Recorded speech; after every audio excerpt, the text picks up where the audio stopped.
नमस्कार दोस्तों, आज बात करने वाला हूँ GSTR 9C के एरर के बारे में। हाँ जी दोस्तों, जब आप GSTR 9C प्रिपेयर करते हैं और JSON फाइल जब यहाँ आप अपलोड करते हैं तो उस केस में आपको एरर का सामना करना पड़ता है। तो आपको बता दूँ कि अगर एरर का सामना करना पड़े तो कैसे सॉल्व करेंगे। अगर आप GSTR 9C बना रहे हैं, ठीक है, जनरली GSTR 9C इस यूटिलिटी का यूज़ करके बनाते हैं। तो अगर आप इस यूटिलिटी का यूज़ करके बना रहे हैं, ऑफलाइन टूल है, तो अगर एरर का प्रॉब्लम आ रहा है या एरर का सामना करना पड़ रहा है तो कैसे रिजॉल्व करेंगे, आज स्टेप बाय स्टेप आपको बताऊंगा। लेकिन उससे पहले बताना चाहूँगा दोस्तों, जो भी भाई बंधु मेरे चैनल पे पहली बार है, इस वीडियो को पहली बार देख रहे हैं, जिन्होंने अभी तक सब्सक्राइब नहीं किया, सब्सक्राइब कर लीजिए, साथ ही साथ बेल आइकन पे भी क्लिक कर लीजिए ताकि इस तरह का कंटेंट आपको मिलता रहे। तो दोस्तों मैं आपको बताता हूँ, जब आप एनुअल रिटर्न में जाते हैं और एनुअल रिटर्न में जाने के बाद यहाँ पे 9 प्रिपेयर करने के बाद 9C प्रिपेयर करते हैं, ये देखिए ये है 9C। तो यहाँ पे आपको प्रॉब्लम का सामना करना पड़ता है क्योंकि जो JSON फाइल भी यहाँ ऑफलाइन टूल के अंदर जनरेट करने के बाद अपलोड कर रहे हैं, उसकी जो प्रॉब्लम आती है उसको कैसे सॉल्व करेंगे। देखिए 9C में एरर बहुत अलग अलग तरह से आती है, लेकिन सबसे पहले मैं बात कर रहा हूँ JSON वैलिडेशन एरर। JSON का एरर आता है जब फाइल को अपलोड कर रहे हैं इस टूल के अंदर बना के, ठीक है। तो सबसे पहला सॉल्यूशन क्या है? सबसे पहला सॉल्यूशन ये है कि आप GSTR 9C की जो यूटिलिटी है उस यूटिलिटी को डाउनलोड में जाके और 9C यूटिलिटी का लेटेस्ट वर्जन या लेटेस्ट GSTR 9C डाउनलोड करो। देखो ये है GSTR 9C यूटिलिटी, डाउनलोड पे क्लिक करेंगे तो 2.8 वर्जन है, और जब इसका रिलीज नोट देखेंगे तो रिलीज नोट में भी लिखा आएगा कि 2.8 वर्जन जो है वो 10/6/25 को आया था। तो सबसे पहले तो लेटेस्ट GSTR 9C का जो यूटिलिटी है वो कर लेना है डाउनलोड, ठीक है, जैसे मैंने किया। उसके बाद जब आप GSTR 9C प्रिपेयर करेंगे तो इसके अंदर हम JSON फाइल अपलोड करते हैं। तो डाउनलोड पर जाके जब GSTR 9C का ऑटो वैल्यू वाली जो JSON फाइल है, JSON फाइल किसे जनरेट करते हैं? क्योंकि जो GSTR 9C में ऑटोमेटिक वैल्यू उठ के आती है वो JSON के ज़रिए हमारे इस यूटिलिटी के अंदर आ जाए।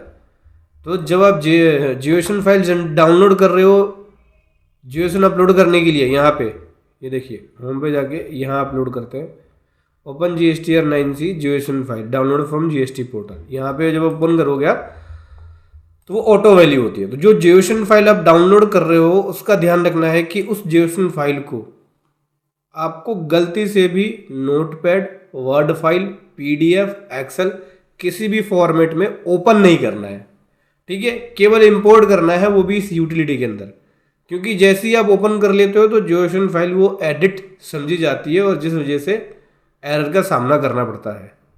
जो वैल्यू यहाँ पे ऑटो पॉपुलेटेड है, जैसे मैंने आपको बताया, देखो ये ऑटो पॉपुलेटेड है, ये इन वैल्यू को आप चेंज नहीं कर सकते, ये JSON के जरिए ही ऑटोमेटिक उठ के आएगी।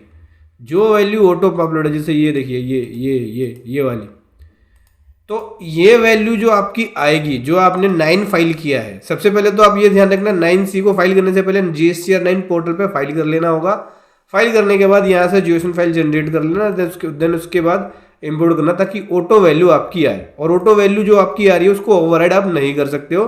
आप चाहे तो अगर ऑटो वैल्यू को चेक करना चाहते हो कि क्या वैल्यू आई है, तो इनिशिएट फाइलिंग पे जाके एक प्री ड्राफ्ट फॉर्म होता है GSTR 9C का, जो 9 से टेबल ड्राइव होके आ रहा है, इसका यहाँ पर आपको प्री ड्राफ्ट फॉर्म मिलेगा। ये इस प्रकार से, ये ऊपर वाला डाउनलोड करना है, यहाँ वाला download 9C table drive from GSTR 9 PDF। तो ये PDF में आ गया, ये GSTR 9 से वैल्यू ड्राइव होके आ रही है, वहीं से ऑटोमेटिक उठ के आएगी। तो जो वैल्यू आपकी यहाँ पे आ रही है वही वैल्यू आपकी इस एक्सेल यूटिलिटी के अंदर आनी चाहिए, ऑटो वाली। अगर उसके अंदर कुछ चेंज है तो जब आप JSON अपलोड करोगे, यहाँ पे ऑफलाइन में जाके देखिए दिखाता हूँ, सर्च पे क्लिक करने के बाद यहाँ प्रिपेयर ऑनलाइन ऑफलाइन में यहाँ जो JSON अपलोड करोगे उसमें एरर आ जाएगा अगर कोई वैल्यू चेंज होती है तो, क्योंकि आपको सेम वैल्यू ही जो 9 फाइल किया है एग्जैक्ट सेम वैल्यू हुई उन टेबलों में आपकी आनी चाहिए जो GSTR 9 से उठ के आती है, ठीक है, ये ध्यान रखना है। दूसरा, JSON में एरर आने का कारण आता है ब्लैंक। कोई भी अगर आपने ब्लैंक रो छोड़ दिया जो कि मैंडेटरी था, फिल करना था, आपने नहीं भरा, तो उसकी वजह से एरर आएगा। तो सबसे बेस्ट है जब भी आप डाटा फिल करो तो वैलिडेट शीट पे क्लिक कर लो, ताकि आपको बता दे कि ये मैंडेटरी रो है, इसको भरना ही पड़ेगा। ठीक है। तीसरा, कोई भी स्पेशल कैरेक्टर अलाउ नहीं होगा, जैसे हैशटैग, परसेंटेज, एंड लगा दिया, एट द रेट लगा दिया, कॉमा लगा दिया, तो ये स्पेशल कैरेक्टर अलाउ नहीं होगा। जब आप इसको भरोगे तो इसमें स्पेशल कैरेक्टर का ध्यान रखना है, कोई भी स्पेशल कैरेक्टर आप इसके अंदर ना भरो। ठीक है। अगला, डेसिमल्स में वैल्यू लिख सकते हो। डेसिमल्स मतलब हो गया पॉइंट में वैल्यूज लिख सकते हो, लेकिन कॉमा लगाना अलाउ नहीं है। ठीक है। तो आपको ये डाटा फिल करने के बाद हर एक शीट को वैलिडेट कर लेना है अच्छे से, ताकि आपको ये बता दे कि कहाँ पे मैंडेटरी फील्ड है और क्या आपने छोड़ दिया। इस प्रकार से मैंडेटरी फील्ड बता रहा है ये आपने छोड़ दिया। उसके बाद ही आप JSON फाइल को जनरेट करो। ठीक है। ये तो था JSON एरर, जब आप JSON अपलोड करते हैं। दूसरा एरर आता है टर्नओवर मिसमैच एरर।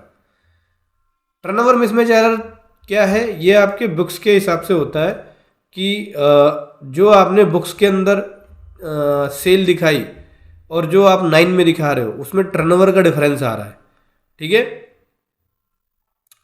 तो डिफरेंस किस वजह से हो सकता है? हो सकता है क्रेडिट नोट आपने अपनी बैलेंस शीट में डाला हो, यहाँ पे वैल्यू बैलेंस शीट वाली आती है, तो हो सकता है कि आपने बैलेंस शीट में क्रेडिट नोट या डेबिट नोट डाल दिया हो और 9 में उसका इफेक्ट नहीं दिखाया हो, उसकी वजह से डिफरेंस आ सकता है। या फिर कोई अमेंडमेंट है उसकी वजह से आ सकता है, या कोई भी फाइनेंशियल ईयर मिसमैच हो सकता है कि पिछले साल का बैलेंस शीट के अंदर वो सेल आपकी है लेकिन नेक्स्ट ईयर में आपने वो सेल दिखाया, तो यहाँ पे आपकी टर्नओवर मिसमैच आएगा।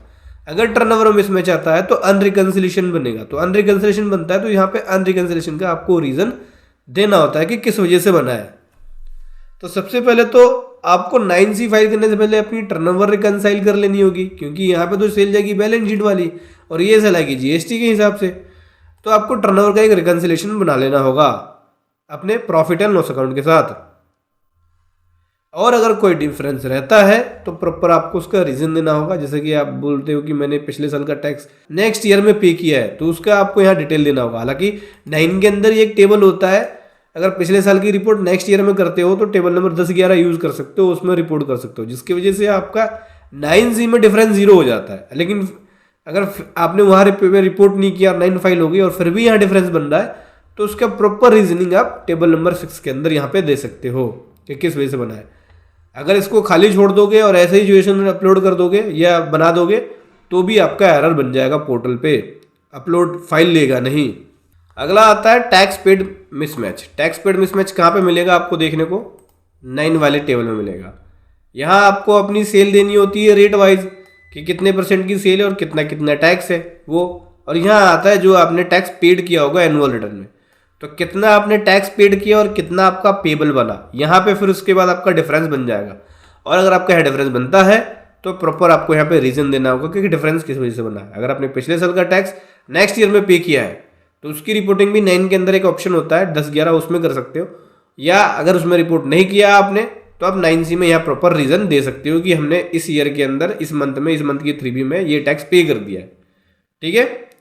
ये टैक्स पेड मिसमैच एरर भी आपको देखना होगा। अगला आता है ITC एरर। ये वेरी कॉमन है, मतलब सबके लिए ये ITC एरर आता है कि आपने अपनी बुक्स के अंदर ITC कितना दिखाया और 9 में कितना गया, उसके बीच डिफरेंस बन रहा है। तो क्यों बन रहा है वो रिकंसिलेशन आपको बनानी होगी प्रॉपर कि कितना ITC बुक्स के अंदर है और कितना 9 में। अगर कोई मिसमैच है या अनरिकंसिलेशन है तो आपको यहाँ पे एक अनरिकंसिलेशन का रीजन देना होगा। अगर इसको भी नहीं दोगे तो भी एरर बन जाता है। तो ये बहुत ही ज़रूरी है कि टेबल नंबर 12 के अंदर जो इनपुट आ रहा है वो अपने बुक्स के हिसाब से इनपुट को मैच कर लो। हालांकि इनपुट की मैचिंग 9 में ही सारी हो जाती है, लेकिन फिर भी अगर 9 में जो आपकी वैल्यू है और जो बुक्स के अंदर वैल्यू है उसमें डिफरेंस आ रहा है तो उसका प्रॉपर आपको यहाँ रीज़न देना होगा। अगला जो एरर आता है नेगेटिव वैल्यू एरर। कई बार 9C के अंदर आप नेगेटिव वैल्यू रिपोर्ट कर देते हो, जो कि नेगेटिव वैल्यू रिपोर्ट नहीं करना था। ठीक है। आपने नेगेटिव वैल्यू रिपोर्ट कर दी, हो सकता है सेल में हो आपकी, हो सकता है आपकी टैक्स लाइबिलिटी के अंदर हो, तो उसके वजह से भी डिफरेंस बन जाता है। तो ऐसे केस में आपको देखना है कि कहाँ आपने नेगेटिव वैल्यू भरी है। वो ये देखना है कि नेगेटिव वैल्यू हटाने के बाद क्या डिफरेंस बन रहा है और उसको कैसे किस हिसाब से वहाँ पे वैल्यू पुट की जाए कि नेगेटिव वैल्यू ना आए। अगर नेगेटिव वैल्यू आएगी तो भी डिफरेंस कहीं कहीं पे नेगेटिव वैल्यू को अलाउ नहीं करता जिसकी वजह से एरर आ जाता है। उसके बाद दोस्तों अगर कोई एडिशनल लाइबिलिटी बनती है और उसका आपने पे नहीं किया अनरिकंसिलेशन की वजह से, नॉन रिकंसिलेशन की वजह से, तो आप उसको यहाँ डिक्लेयर कर सकते हैं और उसको DRC-03 के थ्रू पे कर सकते हैं। और साथ ही साथ शीट को वैलिडेट करके ज्यूएसएन जनरेट करने के बाद जब आप GST 9C की वर्किंग करेंगे, मतलब फाइलिंग करेंगे, तो आप क्या कर सकते हैं, उस DRC-03 को 9C के साथ अटैच कर सकते हैं। यहाँ पे ऑप्शन मिलता है कि बैलेंस शीट, PNL और अदर डॉक्यूमेंट को अटैच कर सकते हो, तो यहीं पे आप DRC-03 को अटैच कर सकते हैं कि कल की डेट में अगर टर्नओवर का मिसमैच हुआ या कुछ हुआ तो वो जो ऑफिसर है वो उसको देख के सेटिस्फाइड हो जाए और कोई नोटिस वोटिस ना भेजे। ठीक है, तो जो मैंने अभी ये स्टेप्स बताए आपको इनको फॉलो करना होगा। जो आपकी 9C में एरर की प्रॉब्लम फेस करनी पड़ रही है वो नहीं करनी पड़ेगी। आपका जो 95% केसेस में ये प्रॉब्लम सॉल्व हो जाएगी, जो मैंने आपको सॉल्यूशन बताया, बस अगर आपने उसको फॉलो किया तो। और दोस्तों अगर हमारी पेड प्रोफेशनल सर्विसेज लेना चाहते हैं GSTR 9C की फाइलिंग के लिए या GSTR 9 की फाइलिंग के लिए, वो भी ले सकते हैं, जिसका लिंक वीडियो के डिस्क्रिप्शन में मिल जाएगा।